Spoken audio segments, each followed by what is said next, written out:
Hey, good morning, everybody. Happy Thursday. It's currently 61 degrees. Gonna be a high 67, 68. And we got a chance of some rain showers, 35% chance of precipitation today. 5:01 is the sunrise, 8:35 is the sunset. Last night it was, a little bit after 9 and it was still bright outside. So even though the sun set, it was still very light.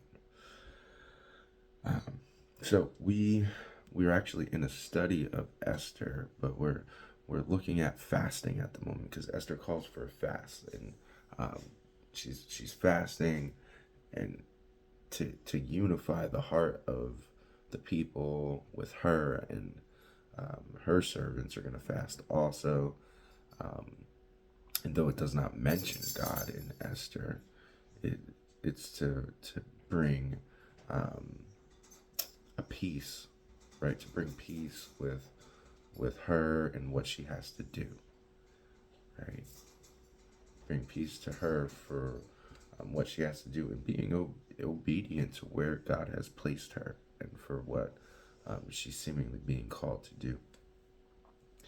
And so we're looking at fasting and hold on, I can cough. And we're just kind of learning about what it is, why it is, how it is, where it comes from, some of the purposes, the instances we see it, so we can better have a better understanding of this tool, of this spiritual weapon that we have in fasting. Okay, so we're going to continue in Joel, and we're going to go to Joel chapter 2. Joel chapter 2, and so the destruction from the locust army is in full swing, and it's destroying everything. Everything is being destroyed. Then chapter 2, it's more of the same. In that day, it's a day of darkness and gloom. That's verse 2. Fire devours before them, and behind them flame burns. So the locust comes through. It's like it's burning down everything. It's like burning down everything. But behind them, a desolate wilderness, and nothing escapes them. Right? Everything is going to be touched by this locust army. The appearance, then it talks about the appearance of the horses is like war horses.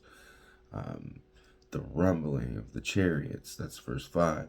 Before them, peoples are in anguish, all faces grow pale. Like warriors, they charge, like soldiers, they scale the wall. That's 6 and 7. Okay? They do not jostle one another, each marches in its path. They're organized. See, they're organized. This army is organized. They burst through the weapons and are not halted. Okay? They leap upon the city. They run upon the walls. They're everywhere. Right? They're everywhere. The Lord utters his voice before his army, for his camp is exceedingly great. He executes his word is powerful. His word is powerful. For the day of the Lord is great and very awesome. Who can endure it? What's that? This is going to segue again, but what's that tell us about the day of the Lord? Well, in the day of the Lord, there's punishment, yet salvation. Okay? The day of the Lord, in the punishment, there is salvation, first of all. Right? So the day of the Lord is when he touches down. Okay? So what do I think this army is? I think this army is a demonic army. Okay, it's a demonic army. So, all right, I do think that this description is two things at once. Okay, I think it's prophetic in Babylon coming and destroying Judah and taking Judah. Okay, but I also think in that this day of the Lord, so that's the day of punishment, and in this day of the Lord, the day of salvation, is also pointing forward to the battle of Armageddon. And I think that these locusts are one of the armies that Jesus, when he comes at his second coming after the tribulation, is going to destroy. Is going to destroy.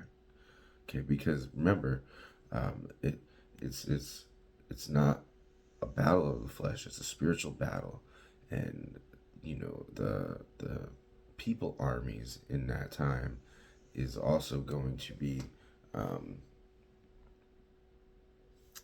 enhanced by the demonic. Okay, it's going to be enhanced by the demonic. And sorry, I coughed in these guys' ear. So I think this is describing that demonic force as well. So it's not one or the other. It's a description for both. Okay, it's a description for both. All right, so so the Lord utters his voice before his army, for his camp is exceedingly great.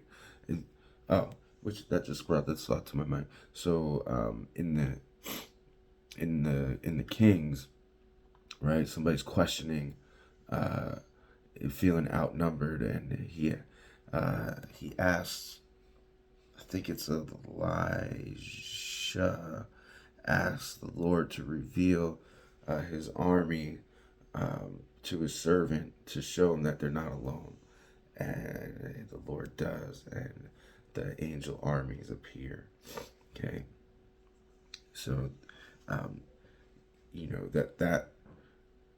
when I put all that together, that leads me to believe that this is referring to the demonic force, right? The demonic force. So, return to the Lord. Then, for the day of the Lord is great and very awesome. Who can endure it? Nobody. Nobody's exempt. Okay, in that day when he comes and touches down, you're either on his side or you're not. And everybody is going to feel that. Nobody can endure it. Verse 12, yet even now declares the Lord. Now who's speaking? The Lord's speaking. Okay, he's speaking through Joel. And he says, return to me with all your heart. So, even in this time where they're not doing what they're supposed to be doing, back to chapter 1, right? The men are not teaching what the Lord has done. There's no thanksgiving. The priests, the priests aren't able to sacrifice. Everything is flipped upside down. The destruction of the Lord is upon them. Even now, yet even now, declares the Lord, return to me with all your heart. Repent. Repent. Don't give up. Repent. Then he says, return to me with all your heart, with fasting, with weeping, and with mourning. With fasting, with reaping, and with mourning. Verse 13, and rend your hearts and not your garments. Tear your hearts. Don't tear your garments. Don't tear your garments. Right? So tearing your clothes was in the Hebrew culture a sign of mourning and regret. Mordecai tore his clothes, right? He rent his clothes. He tore his clothes. Here, God's saying, man, don't tear your clothes, tear your heart. Repent. Turn back to me. Stop looking for the salvation in the world. Look for salvation in me. But in order to do that, you got to tear your heart. Well, how do you get there? How do you get there? You got to sacrifice. You got to sacrifice those things of the world, those things that are getting in the way. You have to separate from them. You have to. You tear your heart. You need to separate. He says, so, yet even now return to me with all your heart with fasting. So what's that tell us about fasting? So here it's for the individual heart. So we saw a group fast. Here we see he's talking to the group, and I think it's Judah, specifically talking to Judah here, and he's telling them, return to me with all your heart. One tool, fasting, with weeping, with emotion, with connection, and mourning, with regret, with grief, with guilt, right? Mourning. Let it be emotional. So fasting, okay? It's gets to the heart, right? So with fasting, with weeping, with mourning, and rend your hearts and not your clothes. So this fasting. So we talked about before the physical aspect of fasting, how it lets your body clean out, and at a certain point you have more energy for your meditation and your prayer to put on the Lord, because your body's not breaking down food and exhausting or expelling waste. Your full energy can be devoted to the Lord, to your prayer, to your meditation, to your relationship, to that connection. Here we see an emotional piece to fasting for the individual, an emotional piece. So it helps you cling to the Lord. It helps you connect.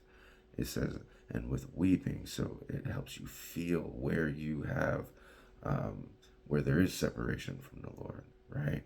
With mourning, it helps you remember where you're distanced. It helps you feel where you're distanced, right? Because this is the feeling part. It helps you feel the distance. And then it says, and rend your hearts. It helps you separate from sin. It helps you see where you're connected to the world and where you should be connected with the Lord, and not your garments.